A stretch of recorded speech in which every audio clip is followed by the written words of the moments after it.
ایک آدمی نے 99 قتل کیے بنی اسرائیل میں۔ پھر ایک عبادت گزار سے پوچھا 99 قتل ہو چکے ہیں، توبہ ہوگی؟ کہا نہیں ہوگی۔ اس نے اسے بھی قتل کر دیا، 100 قتل۔ پھر ایک عالم سے پوچھا 100 قتل کی ہیں، توبہ ہوگی؟ کہا بیٹا کیوں نہیں ہوگی، لیکن ایک شرط ہے، توبہ پکی ہے، یہ شہر گندا ہے، یہ چھوڑ دے، وہ شہر نیک لوگوں کا ہے، وہاں جا کے آباد ہو جا۔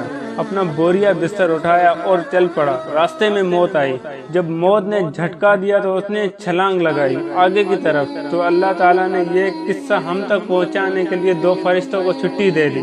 جنت کا فرشتہ بھی آیا، دوزخ کا بھی آیا۔ دوزخ کا فرشتہ کہنے لگا ہمارا مجرم ہم لے جائیں گے، جنت کا فرشتہ ہمارا مہمان ہم لے جائیں گے۔ جہنم کا فرشتہ توبہ ہی نہیں کی، ہمارا مجرم ہم لے جائیں گے۔ جنت کا فرشتہ ہمارا مہمان توبہ کر چکا ہے، ہم لے جائیں گے۔ جہنم کا فرشتہ ابھی اس بستی میں نہیں پہنچا۔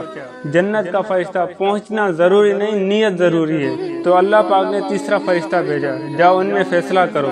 یہاں اس کی میت پڑی ہوئی ہے، یہ نیک لوگوں کی بستی ہے، فاصلہ ناپو، اگر اپنے گھر کے قریب ہے تو جہنم والے لے جاؤ، اگر نیک لوگوں کی بستی کے قریب ہے تو جنت والے لے جاؤ۔ یہ یہاں گرا پڑا تھا، اپنے گھر کے قریب تھا اور نیک لوگوں کی بستی سے دور تھا۔ جب ناپنے لگے تو اللہ پاک نے ادھر کی زمین کو کہا سکڑ جا، اور گھر کی طرف کی زمین کو کہا پھیل جا۔